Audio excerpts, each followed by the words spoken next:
Welcome to the Parent Ed podcast by Focus on the Family Singapore. Family life can be crazy and chaotic, so join us as we figure it out together.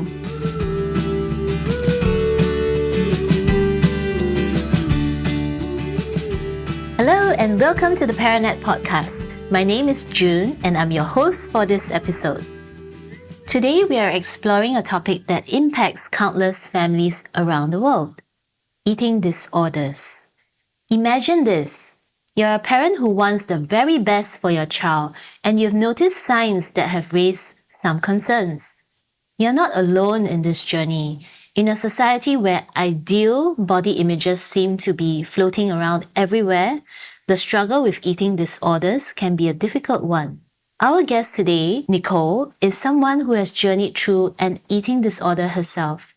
Hers is a story marked by strength, courage, and importantly, the reality of ongoing recovery. Welcome to the Parent Ed podcast, Nicole, and thanks for joining us today. Hi, I'm Nicole. So I'm 22 this year and I'm a year 4 student studying psychology and sociology. I have one elder brother as well. Thanks for joining us, Nicole. I understand you went through a difficult season managing your eating disorder. Could you bring us through that experience about how it impacted your life?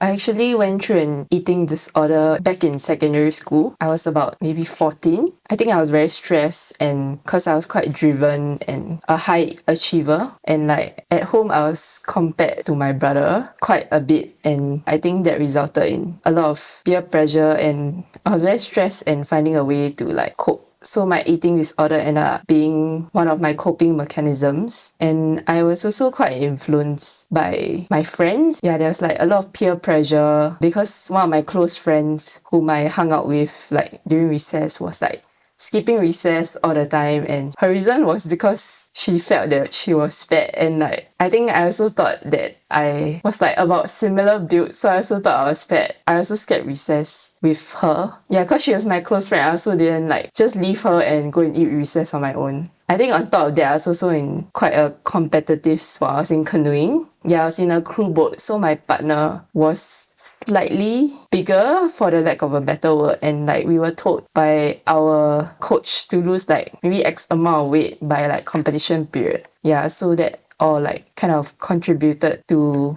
this like very unhealthy relationship with food. And yeah, I was attending like maybe 4 to 5 times of trainings per week. Then I was eating maybe 1 to 2 meals a day. Thanks for bringing us through that challenging season of life. I think what I'm hearing from you, Nicole, is eating disorders isn't birthed out of nothing, and it comes through certain difficult struggles and challenges that one may face in life, whether it's from, studies, whether it's through friends, and for you, competitive sports, and also even through family relationships. Some of the difficulties there, like for example, you mentioned the comparison with your brother, which sort of adds to all this pressure, right, that you were going through at that time. I just wanted to ask, at which point did you realize you were going through, what you were going through was an eating disorder? Like, how did that surface for you?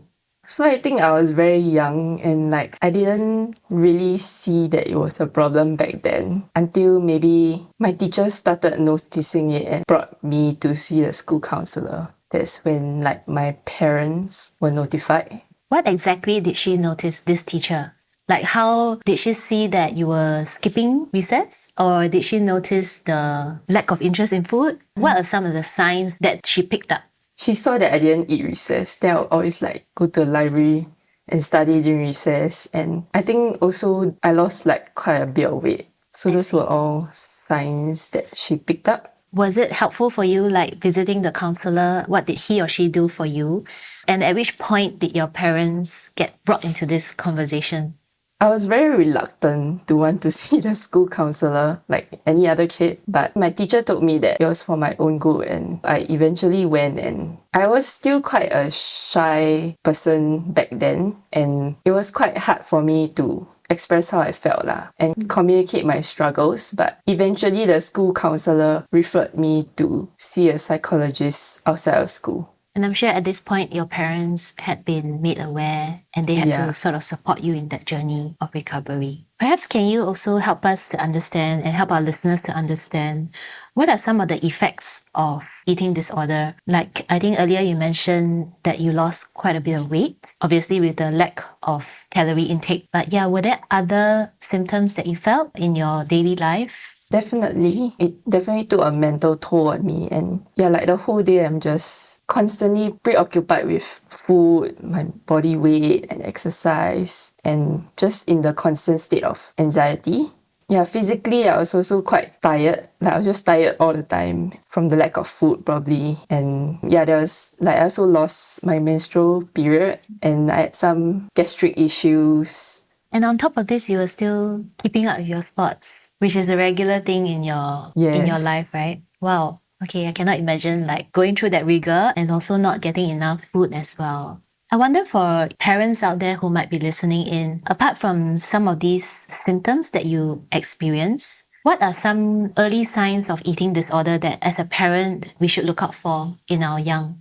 Some red flags I experienced were also changes in eating routines. Like I was suddenly like always eating out even though there's food prepared at home, and a lot of excessive exercising. So I was exercising more days and for longer periods. Some sudden and significant weight loss is definitely another red flag that parents should look out for. Yeah, another thing could be loss of interest in food or frequent weighing as well. I'm just wondering, like, as caregivers to children or perhaps even teachers and educators, what are some comments that we could perhaps try to avoid when we meet with a teenager? For example, should we avoid talking about like, oh, you put on weight or you've lost weight? You know, those kinds of comments. Have you experienced those comments yourself? And do you find that they are helpful, not helpful to you?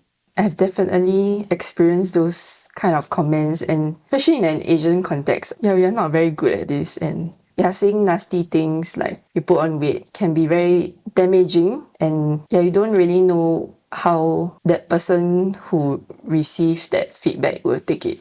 I wonder what also helped you to cope through that period. You mentioned you saw a psychologist. Perhaps could you bring us through some of the things that taught you or equipped you with? What are some of the coping strategies that they gave you? I saw a psychologist, psychiatrist, and dietitian. So the psychologist helped me to identify the emotional need that my eating disorder was trying to fulfill. So the psychiatrist was also working alongside that, and I did receive medication at that point in time. And the dietitian was also quite crucial in helping to cater meal plans to suit my goals and my exercise routine. Let's focus on the emotional side of things, because I think some of it is quite enlightening and interesting and helpful to parents. How did the psychologist equip you in the emotional sense to help you understand some of the emotional struggles that you were facing? So I think in eating disorder recovery, usually there will be this eating disorder voice that tells me to not eat and trying to achieve a certain goal weight. But when I achieve that certain goal weight, it will just keep going lower. So a main part of treatment was trying to challenge that thought. Wow. It's like an inner voice is what I'm hearing. That is a bit critical, self-critical in that sense. So the dietitian also came in to kind of help you to craft something that's more balanced, that you actually needed for the amount of activity that you were doing, right? As a student, as a sports person. What other things helped you at that point? Something that also helped me was my friends being there and also talking to me when I'm in distress and encouraging me to eat or going with me to eat as well. I think all those did help. And when they were not available, I guess I tried to listen to maybe calming music, and at times I also took a nap.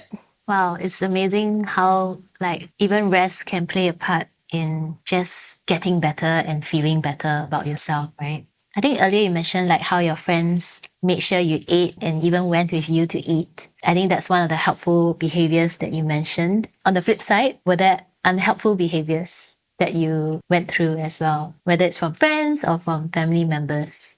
Yes, so I did receive comments such as, oh, you should just eat, or like it is just a phase and everyone who goes through puberty will go through an eating disorder. Or I think some unhelpful behaviors also from my family was like excessive monitoring, so they would stare at me while I eat, which Oh my gosh, wasn't very yeah. helpful. Can be quite uncomfortable, right? I mean, they're trying to make sure that I ate, but I think it was quite intimidating. How did you manage that tactfully?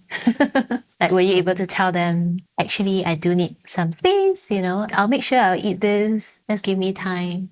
I just faster eat and faster finish, get it over and done with. Okay, so it did have that effect on you, lah. So I think you spoke a bit about professional help that sort of helped you to progress along in your recovery journey. And you also mentioned like the presence of friends, just being there and being a friend to you, listening when you had your challenges to deal with. So it's been 10 years, close to that, since then? Yeah. Since that beginning of this journey. What would you say about this whole process of recovery? Is there a end point? Is there a point where you say, okay, I'm done with this? Maybe at times I would still struggle with certain disordered thoughts or feeling inadequate and like, maybe I shouldn't eat. But I think the day I recover would be something that I look forward to, and maybe someday that I resent my eating disorder. Like you actually reject it sort of for yourself, is it? Is that what you're saying? Yeah. Thanks for sharing. Yeah, it sounds like quite a up and down journey, a bit like life. And sometimes I guess challenges do hit you, do hit every one of us, in fact. And we go to our different sources of comfort for help. What matters is that you keep moving forward. You keep reminding yourself of the things that are important to you and the things that you have actually done well as well. In a sense, it's like encouraging yourself, right, through this. I think it was quite a journey lah. From when I first started to now, a journey of building my self-esteem and also learning to be kinder to myself. I'm just curious, did you ever get to address this part about the comparison within your family? Was that ever brought up as a conversation? Maybe it's something that you just reconcile within yourself? After my brother went to secondary school, then he was the smarter kid and I wasn't used to that. He went into his school at the lowest aggregate score, like for PSLE. But then like Sec 1 already, he was like getting top in class and yeah, stuff like that. So I was very stressed. Do you have anything to say about this performance-driven society that we live in? Because I know it's hard and academics is something that we often value for children and sometimes even for ourselves in the workplace as adults. Yeah, I wonder if you have any thoughts about this that you want to share with our listeners who are mainly parents. It will be helpful if parents don't compare their kids because every child is unique and yeah, every child has different strengths, and yeah, that's what it took me a lot of years to realize and learn also. Yeah, it's quite important not to compare with one another, whether it's academics or even your weight or things like that. Indeed, everyone is so different, right? Thanks for sharing that, Nicole. Thanks for also sharing with us your experience and journey going through an eating disorder. I think what I really take away from today is there are many pressures that can surround a youth, especially in this stage of their growth, where they are trying so many things and oftentimes for the first time in their lives. And they don't know whether they're going to succeed or they're going to fall on their face. And I think as parents or educators, it's really our job to support them in every sense of the word. And sometimes the best way to support them is, not just not giving the extra pressure, but also asking things like, what are you going through? Is there anything you want to share with me? Or are there ways that I can better support you? Yeah, I'm wondering if you have any parting words as well to share with our listeners who may have some fears about their own child going through an eating disorder. Yeah, I think importantly, there isn't any specific shape or size that someone with eating disorder has. Stereotypically, like we would think that is someone who is very thin. Yeah, but that may not necessarily be the case. Yeah, I guess it's always better to seek help rather than to guess whether your child is having an eating disorder or not, or it's just a phase. And also to remember that recovery is not a straight line. It's okay to stumble along the way. What matters is that you keep moving forward, even if it's one small step at a time. Yeah, you are strong, you're capable, and you're not alone in this journey to healing. Thanks for sharing that. Wise words indeed. For those tuning in, we hope that you have benefited much from this session, learning more about eating disorders, and I hope that you feel more confident knowing how you can journey with your child and better support them. For more parenting resources, do visit our website at family.org.sg. Do also keep tuning in to the ParentNet podcast to grow in your parenting journey.